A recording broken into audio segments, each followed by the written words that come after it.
Something else to be mindful of is your physical interview strategy. And what I'm referring to here is your demeanor and your etiquette during the interview process. So when you're meeting in person, this means, greeting with energy. So you want them to just be excited about this interview and know that you're excited. And so when you greet that person with energy, that's kind of your first impression that you're giving them. And it could be a big handshake and just a big smile and just generally just having very high energy. Something else to be mindful of is to let them lead. And so you want to make sure that they know they are leading the conversation. Be very concise with your answers, but also just make sure that they're leading and do not talk too much. That can be a major negative for interviewers. Something that sounds very straightforward and common sense is to just make sure you maintain eye contact and smile. This in itself can exude confidence. Make sure you're paced and not rushed. Take your time. If they ask you a question and you don't know the answer to it, say something like, "That's a great question. I'm going to think about that for a second." And I would much rather a candidate think through their answer for 20 seconds rather than giving a rushed answer. Rushed answers are not the right method. You want to have a very thoughtful, methodical approach and answers. So now let's say you finished the final interview and you're just waiting.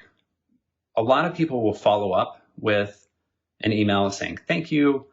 I like to take it a step further." And so if there's one particular job that I really want, and I've gone through the final interview process and you feel like it's out of your hands and you're just waiting on fate to tell you if you got the job or not, this is when I detail out a 90-day plan for the hiring manager.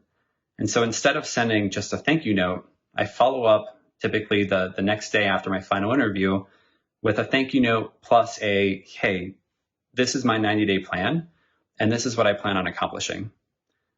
This is so impactful. It's something that, used to happen a lot more where you started a job and you were told, give us your 90-day plan. If you give this to them without them even asking, it blows them away. It's a great thing to do. The last thing I'll share with you is my favorite way to close out interviews. My father gave me this. So the whole interview's done, the interactions are done, and they may ask something like, "Do you have any final questions for me?" This is what I ask. I say, "Do you have any questions in regards to my abilities to exceed your expectations in this role?" I'll say it again. "Do you have any questions in regards to my abilities to exceed your expectations in this role?" It sounds like a mouthful, but what you're really asking is there anything that I didn't address in this interview that we should talk about?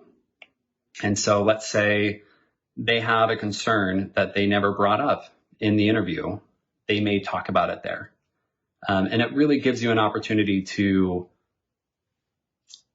correct anything that, maybe they didn't perceive properly, or it just gives you a chance to address something while you're still talking to them rather than not getting the job because of some reason that you weren't aware of. But the best case scenario is they smile, they shake their head, and they say no. And that just tells you that you probably got the job. It's exciting.